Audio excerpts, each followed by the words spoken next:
I'm Corey Cottrell, and I'm a photographer.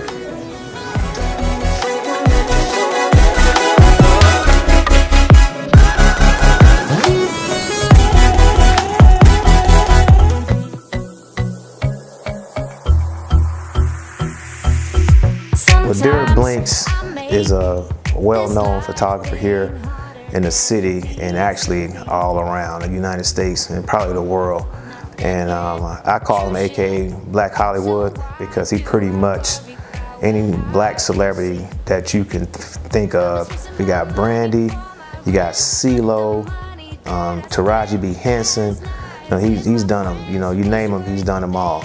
Lance Gross. So pretty much Derek is a well-known celebrity photographer. And I had the honor of actually being one of his apprentices.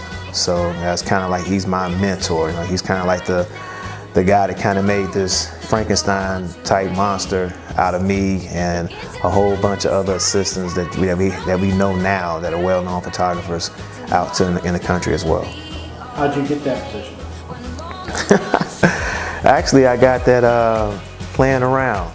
You know, for the longest, I was just trying to find somebody to see, you know, to see my work, tell me if I was doing something wrong or whatnot. And so one day I was out and I was actually talking to this female and she was, you know, looking at my work on the iPad. And so she told me, she said, you know, you should take this stuff to Derek Blinks. And I was like, nah. I said, nah, I'm good, because I'm thinking Derek's gonna be more kind of like a diva, because this is a guy that I know that's on the internet, he's on YouTube, he's all over the place. So she was like, nah, you should take it. So one day I'm on social media and then she's having a contest, actually he's having a workshop. So he gives this question and he asks, you know, it's a photography question, and if you can get it right, then you actually get the workshop for half off. So I answer the question and everything else.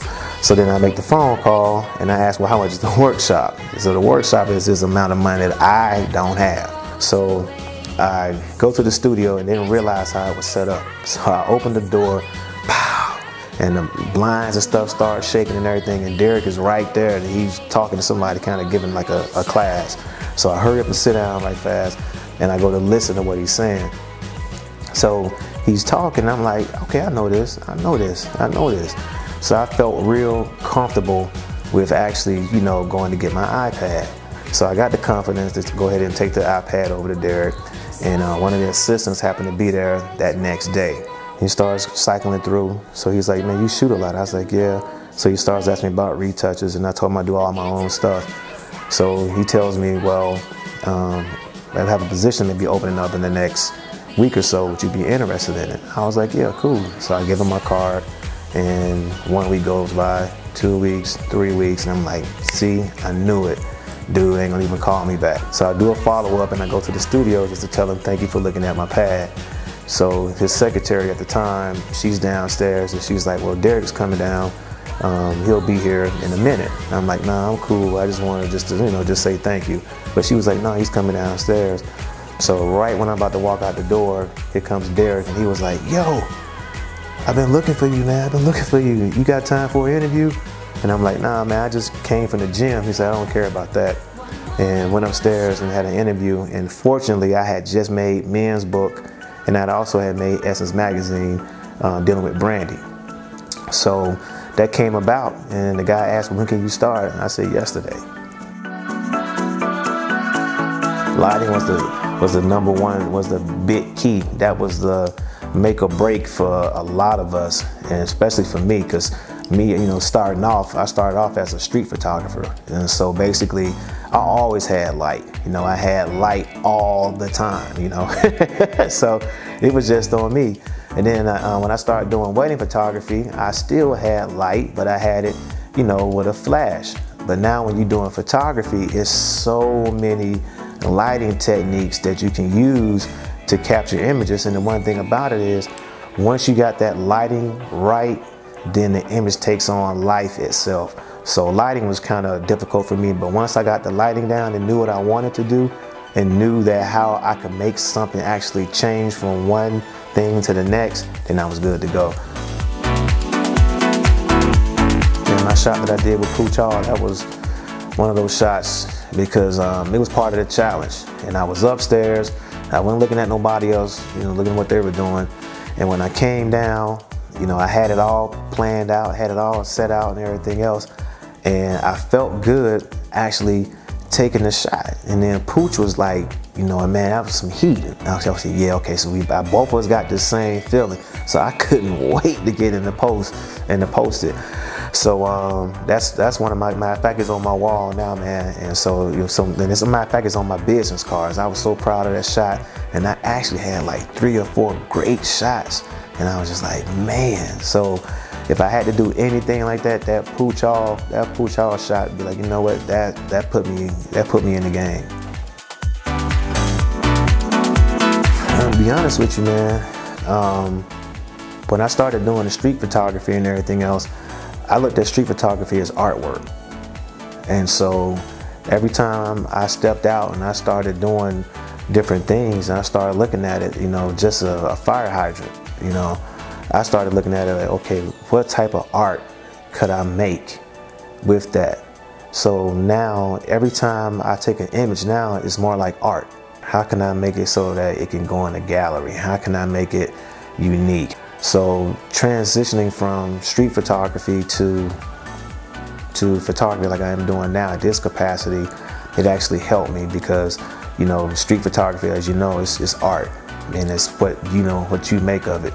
And you know, as a street photographer, you know, you see things that other people don't see. So you bring a lot of that over into your portraiture and your beauty and your fashion. Yeah, I try to. You know, I actually try to see the shot before I take it. You know, I try to see it before I take it. We have this thing like a storyboard, which you get inspiration and everything else. But you know, I can actually look in the lens and I can see a shot, and I'd be like, okay, before I take it, I see it click. RAW versus JPEG. RAW versus JPEG. JPEG basically is just an easy way of having, you know, a standard photo.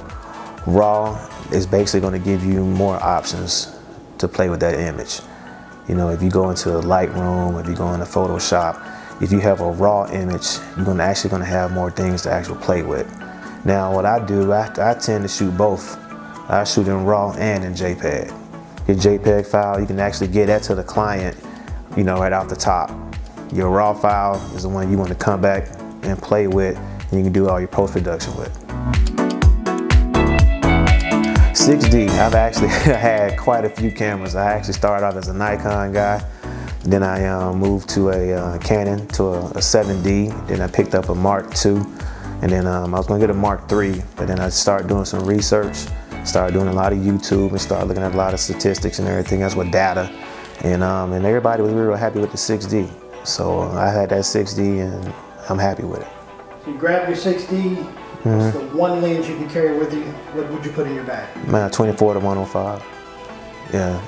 You know, some people grab a 24 to 70, but my 24 to 105, that's my workhorse. I don't have no problems with it. It gives me everything I need. So here's the interesting thing. It took me a long time to feel comfortable shooting outside of auto mode.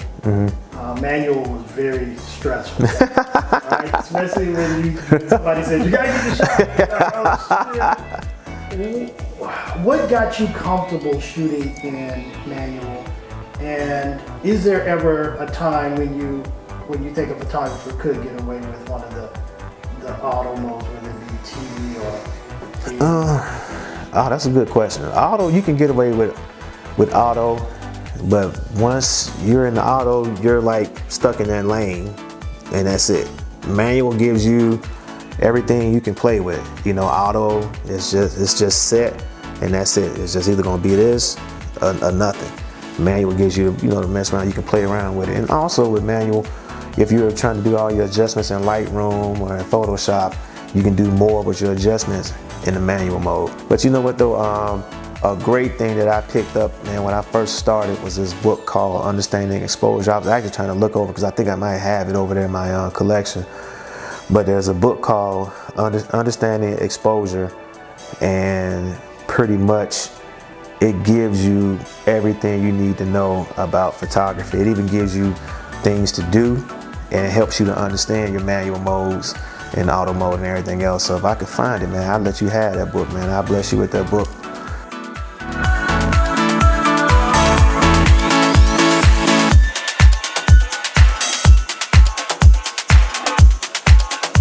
You're now overseas. Yes. What's different about that environment than over here? Restrictions. Because over in Saudi, you know, there's a certain thing, you know, there's certain things that you can shoot, certain things you can't shoot. But now I'm actually trying to transition into getting out of that realm with those restrictions and creating art within those restrictions that'll put me over other artists that are actually in, you know, in the UAE.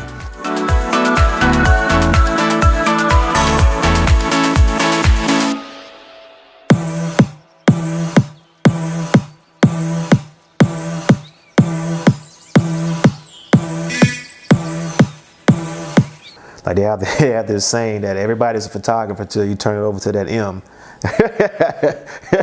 And then once you turn over to the M, there's a different ball game. There you go. I thought I was a photographer, but I have no clue what I'm doing. So everybody's a photographer till it's time to click over to M. Click.